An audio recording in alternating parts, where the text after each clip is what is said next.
Welcome! You know, I had a lot I wanted to talk about today.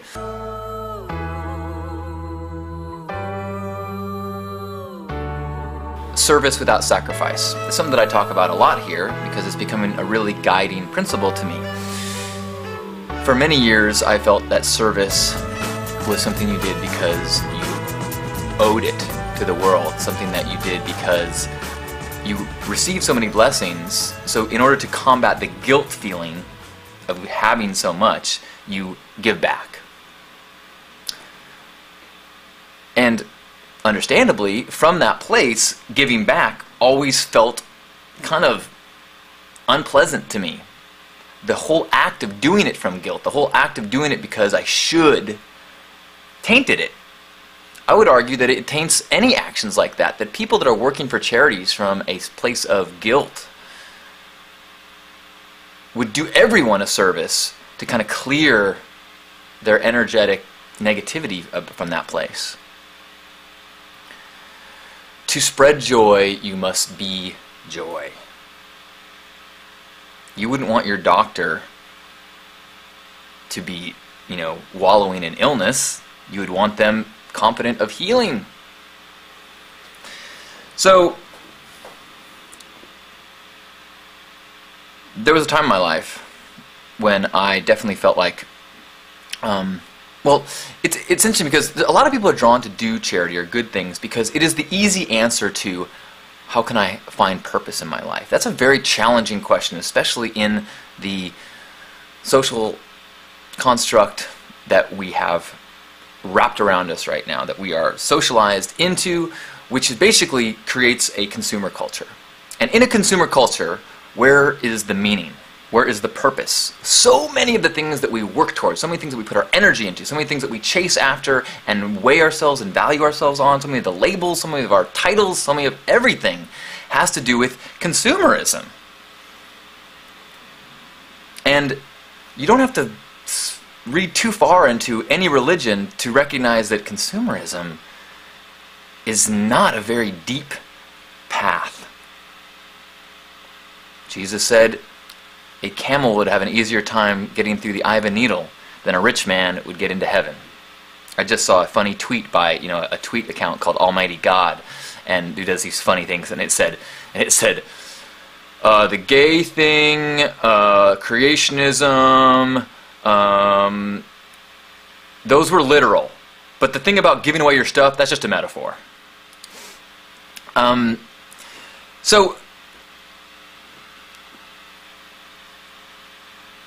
So I had a very negative feeling. And after college, I tried to do what was, good service work. I worked as a social worker working with emotionally disturbed kids, and it was so tough. Because when you are working from a place of, I should do this, the energy required is massive. Because you are taking on a very dark problem. You are trying to fight the darkness. And when you're fighting darkness, it can feel like you're fighting a black hole. And it requires a constant source of lifting yourself up and getting the energy to do so. Filling your well, because the process of fighting darkness does not fill your well at all. And it can be very deflating. And there's a huge burnout from people who try to do that. And it's why often charities are filled with people who are tormented in some ways, driven by guilt. Some people, there's lots of people who are chasing goodness, spreading light.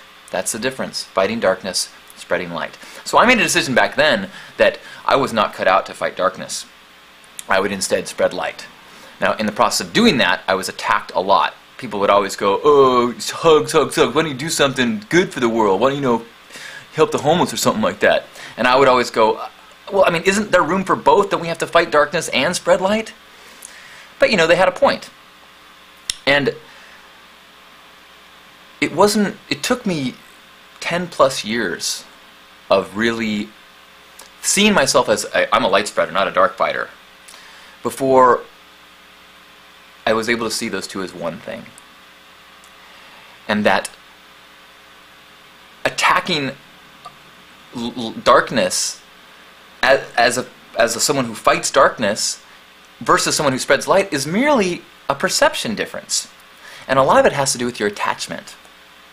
When you are fighting darkness, you need a result. When you're spreading light, you are simply in that now, in that present truth experience of I am spreading love. I am coming at this from love and light. And how that light disperses through the world is really outside of my hands. I don't have control over the entire world. I don't have control over anything. All I have control over is the ability to amplify the light and love that I spread. And if I get too caught up in how that is received, how the results of that show up, one, it can be depressing. Two, it shows that you're missing the point. You do not have the vantage point to understand what is good or bad. It's like, I think, it was one of those Jim Carrey God movies where they show what happens when, as God, he tries to stop all these negative things. Or he tries to impose and doesn't let these conflicts happen, doesn't, he gets too attached to the way he thinks things are supposed to be, not from a divine place, but from a human ego place, and tries to save people who then end up not going through the struggles that they need. And so when we started doing the Help the Homeless outings, we were very clear on our goal was not to, there was no results. We were not trying to, the name is actually terrible because we're not actually trying to help the homeless. We're trying to love the homeless. We're trying to be as one with brothers and sisters that have less stuff. Now, the difference is huge because when you're trying to help the homeless, you eventually begin to resent the fact that the same people are there every month. How come these people can't be helped? How come I can't save them?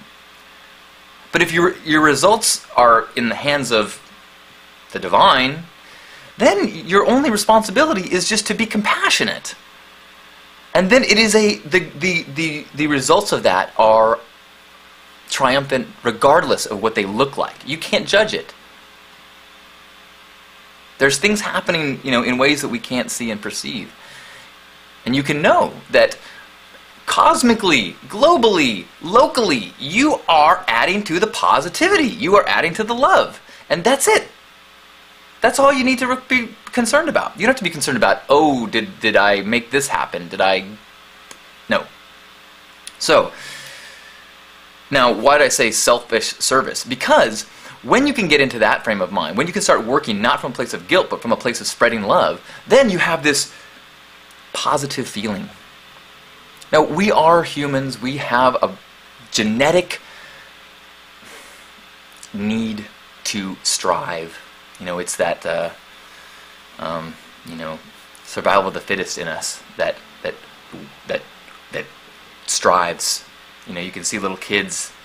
I was watching my nephew diving into the pool with 3 other kids, and it was like, Olympians are not as competitive. No, watch mine, I can do that. I was like, oh my goodness, where did this come from?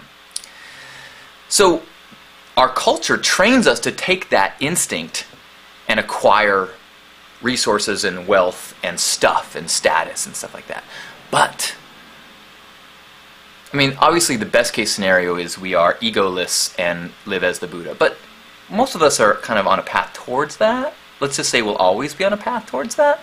So from that place, we can still work within that desire to strive and instead work towards that feeling of positivity and goodness and love we get when we connect with people, when we gift to people, when we uplift others.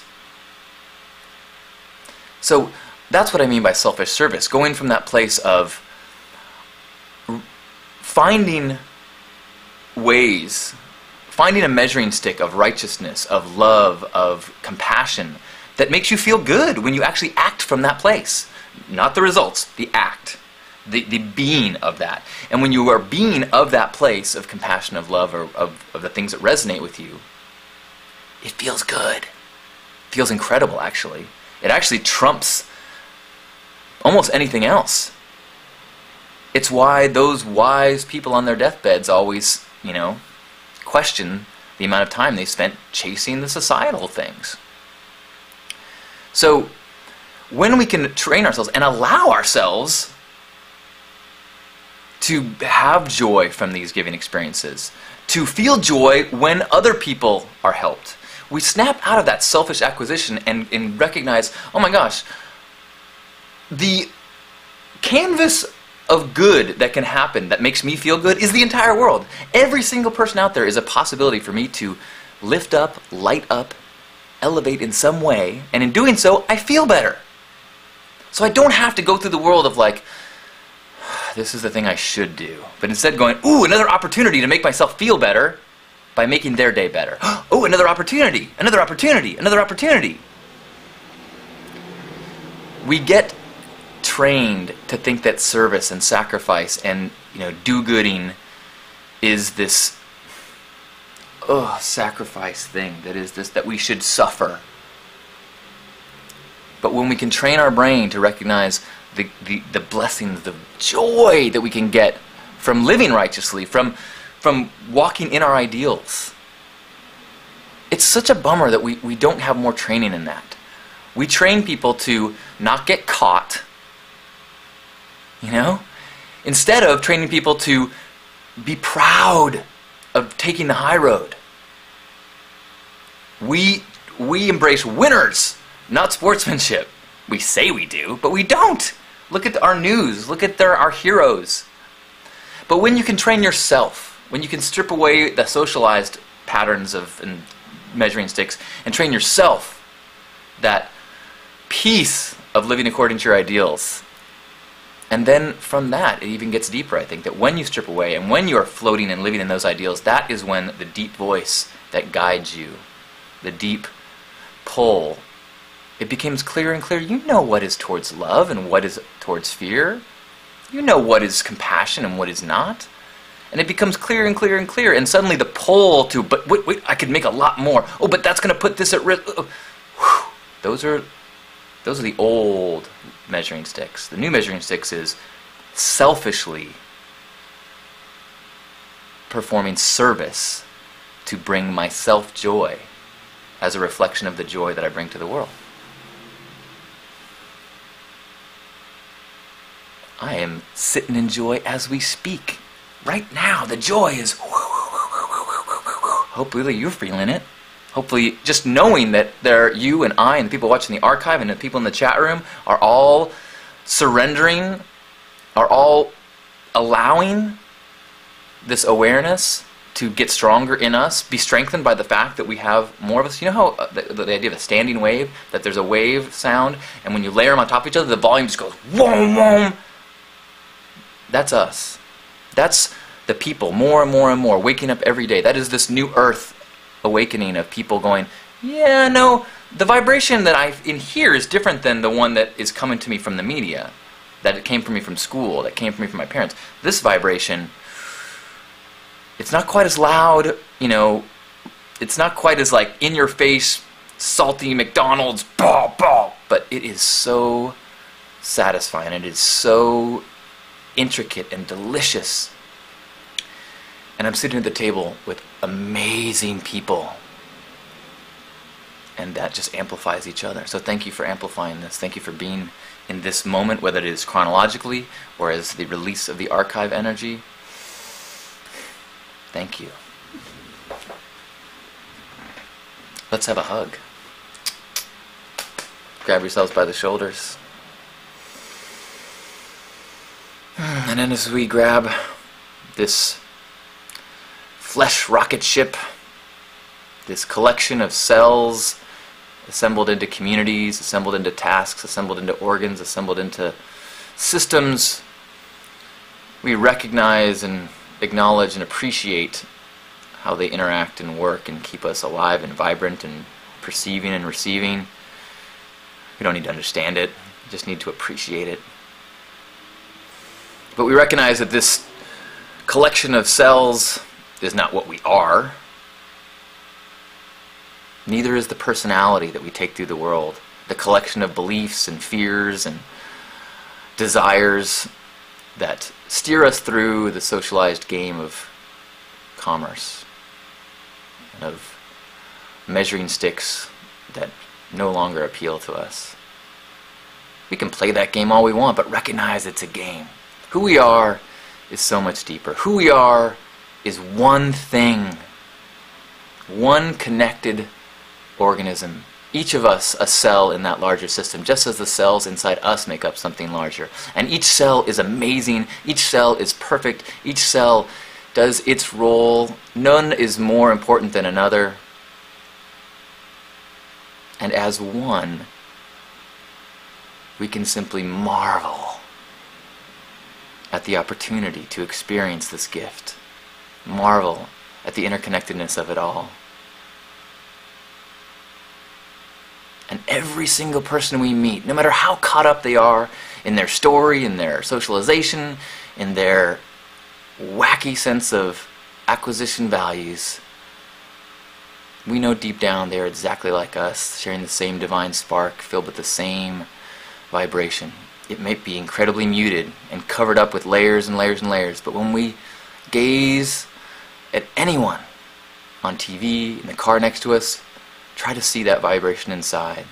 Try to, just by recognizing it, helping it to grow, and help it reflect your own vibration of divine love. Let's take a deep breath and just feel connected to all our brothers and sisters.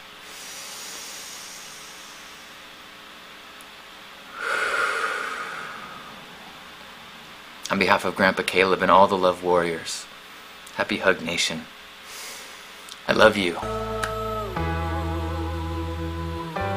Thank you for being who you are in the world.